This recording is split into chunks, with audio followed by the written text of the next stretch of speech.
तवांग पर चीन की नजर आज से नहीं थी। तवांग पर कब्जा करने की कोशिश चीन आज से नहीं कर रहा है। इसकी कहानी तो 1962 से भी 3 साल पहले शुरू होती है, यानी 1959 में, जब चीन अपनी विस्तारवादी नीतियों का शिकार तिब्बत को बना रहा था, उनकी जमीन पर अधिकार कर रहा था, और 1959 में दलाई लामा वहां से तवांग के रास्ते हिंदुस्तान आए थे। यह कहानी तो वर्तमान की है, लेकिन इसके लिए हमें इतिहास में थोड़ा पीछे चलना होगा।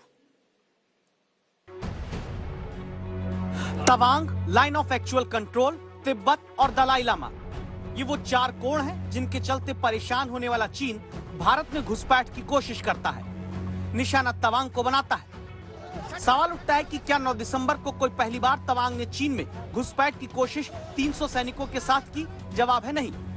इसलिए पहले एक पुराना वीडियो देखिए, इसमें होती बातचीत सुनिए।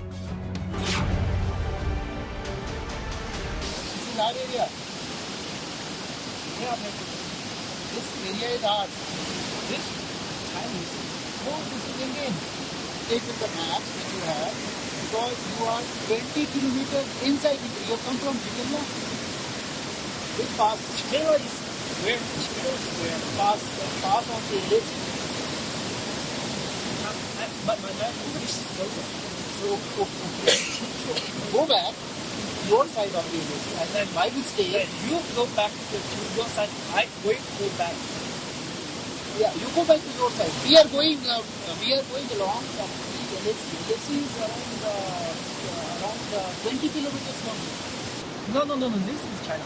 No. Anyway, that's what I'm saying. We don't talk this question. Yes, we don't talk this question. We go back. What I'm saying is, you are 20 kilometers inside India. If it is the border, a little bit is understandable. The 20 kilometers. Yeah. You can speak to Arab. Maybe there could be a mistake in the navigation or something because of this you are here. I like to clarify. My English. Doesn't matter. So we go back. You go back. We go back. Fine. ऐसे ही तवांग में वर्षों से चीन की सीमा पार आने की कोशिश कभी कभी हिंसक झड़प में बदलती है, जिसका जवाब भारत के सैनिक शांति से भी और बलपूर्वक भी देते हैं, जैसे 9 दिसंबर को यांगत्से पोस्ट पर दिया। फिर सवाल है कि तवांग पर बार बार क्यों तिरछी नजर चीन लगाता है?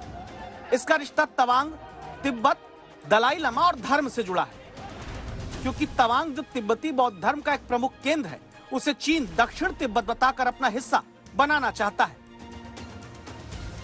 इस रिश्ते को समझने के लिए जानना होगा वो दौर जब 1950 में तिब्बत पर कब्जे के मकसद से माओ ने हमला किया। हमला करके तिब्बत को चीन अपना हिस्सा घोषित करता है। इसी बहाने बौद्ध धर्म से जुड़े तवांग को भी चीन अपना हिस्सा बनाने और बताने की कोशिश करने लगता है।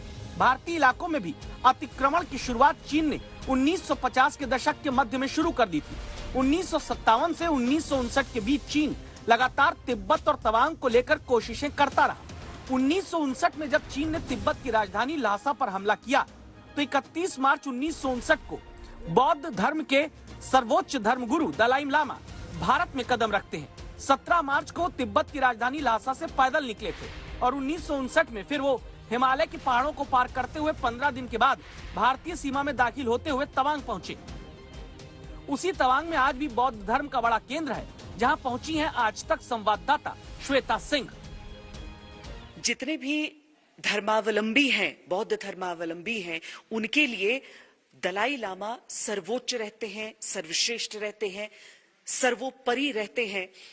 यहाँ पर भी तवांग मॉनेस्ट्री में और ज्यादा अहमियत इसलिए हो जाती है क्योंकि 1959 ही वो साल था जब उन्होंने तवांग से ही प्रवेश किया था भारत में, और उसके बाद से एक नए सफर की शुरुआत यहाँ पर हुई थी। 2017 में अंतिम बार यहाँ पर आए थे वो। जब भी आते हैं तो चीन को आपत्ति जरूर हो जाती है। चीन को सिर्फ इस बात पर आपत्ति नहीं कि दलाई लामा अरुणाचल प्रदेश आए। चीन ने 2009 में प्रधानमंत्री रहते मनमोहन सिंह और 2014 में प्रधानमंत्री नरेंद्र मोदी के अरुणाचल दौरे पर भी आपत्ति जताई थी। चीन ने 2019 में प्रधानमंत्री मोदी और रक्षा मंत्री राजनाथ सिंह के अरुणाचल जाने पर विरोध जताया था। 2020 में गृह मंत्री अमित शाह के अरुणाचल जाने पर भी चीन ने आपत्ति जताई थी। ये सब चीन सिर्फ इसलिए करता है क्योंकि तवांग का धार्मिक जुड़ाव सीधे तिब्बत से है, और तिब्बत को हड़पने की चीन की काली नीयत को रोकने के लिए भारत का तवांग है। वर्ष 1681 से 83 के बीच इस तवांग मॉनेस्ट्री की स्थापना हुई थी। तवांग की अहमियत को इस हिसाब से देखिए कि जब तिब्बत के पूरे क्षेत्र को देखा जाता है तो उस क्षेत्र की आध्यात्मिक राजधानी तवांग को ही माना जाता है। और चीन के मन में एक सवाल रहता है कि जब तक तवांग पर अधिकार न हो तब तक तिब्बत पर उसका अधिकार पूर्ण नहीं हो सकता है।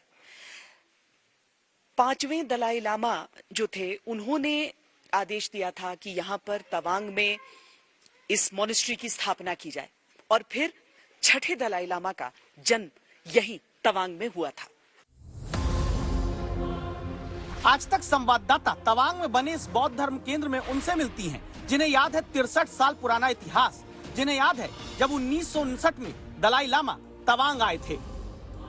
लामा पूरा इधर से दलाई लामा आया, लुमला होकर के आया। हाँ। जिमीथांग तरफ से। हाँ।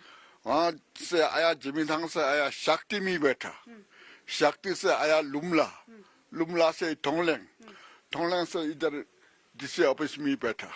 उस दिन हम लोग उधर नीचे कंगचेंग अभी गोमकंग बोलता ना, वहाँ में दलाई लामा का लेने के लिए लामा बुरा गया। हम लोग का बुरा लामा उस चुलोंग काटू बोल के लामा था, वो बुरा लामा है। वो दलाई लामा मिल के उधर से लेके आया, लेके आया। उस दिन उधर जिसे ऑफिस में बैठा है। दूसरा दिन हम लोग इधर पूजा हो गया, दलाई लामा इधर रेस्ट करके इधर आया, दर्शन हो गया। और उस दिन इधर गांव वाले भी पूरा इधर आया।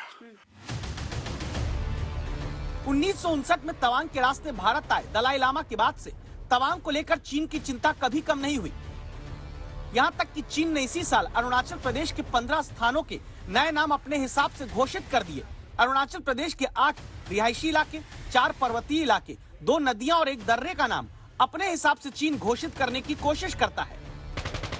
चीन अपनी ऐसी ही धोखेबाज नीतियों के सहारे 1962 में युद्ध करके तवांग को छीनने की कोशिश कर चुका है। उस युद्ध को तवांग में अपनी नजर से देखने वाले नागरिकों तक आज तक संवाददाता श्वेता सिंह पहुंची, जिनसे मिले ये दोनों बुजुर्ग नागरिक वो हैं जिनके चेहरे पर आई झुर्रियों में समझ लीजिए कि 1962 में चीन के तवांग पर हमले का इतिहास कैद है, दर्ज है।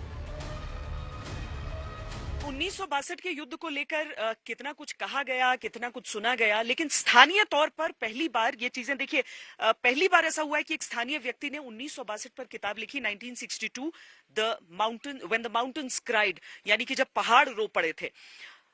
और स्थानीय लोगों ने कंधे से कंधा मिलाकर साथ दिया था भारतीय सेना का। हम खुशकिस्मत है कि ऐसे 2 लोगों से हमारी मुलाकात इस समय हो रही है। हालांकि उम्र 88 साल और 89 साल हो चुकी है, पति पत्नी की जोड़ी है, जो पहले परमवीर चक्र थे इस सेक्टर के, ईस्टर्न सेक्टर के सूबेदार जोगिंदर सिंह, उनके साथ इन दोनों ने काम किया था 1962 के युद्ध में। कैसे मदद की थी आपने सूबेदार जोगिंदर सिंह की? 화땡네 이직 야리야 범라 빵한 공마 제수 이직 나랭 주주 당부 거의나게 이제 코리아직 거의 무동면신 니르게야 주슈냉 예로 동면라 망자 엉벌고 넘랑 망세 예 차사사야죠 이제 예 어저 나지면 아니나 옷박부터 티지는 뭘 티제 나지 어니 마리샤볼 니 찰랑가요 그 내일우지 온다 이게 되니 띠니 그 내일우지 올라 슈슈슈슈 이게 마음낭 마음 없지도 너 아섬레볼 뭐지 답 올라 슈 뭐로 다 그러 말 답답 건다 말아 오니야 야 말아 오니다 그리고 멈춰서 마음 놓 이제 기계를 항나가 비리 마음지 땅에 님의 어레니। यानी 1962 की लड़ाई के वक्त चीन के खिलाफ युद्ध में भारत के सैनिकों की मदद का कर्तव्य देश प्रेम के साथ तवांग के नागरिकों ने निभाया। वो तवांग जिस पर चीन के पेट में दर्द कोई आज नहीं बल्कि 1959 से हो रहा, जहां आज भी तिब्बत के बौद्ध धर्म अनुयायी शांति से तवांग के मठ में रहते हैं, क्योंकि तवांग में भारत का तिरंगा लहराता है। तवांग से श्वेता सिंह के साथ आज तक ब्यूरो।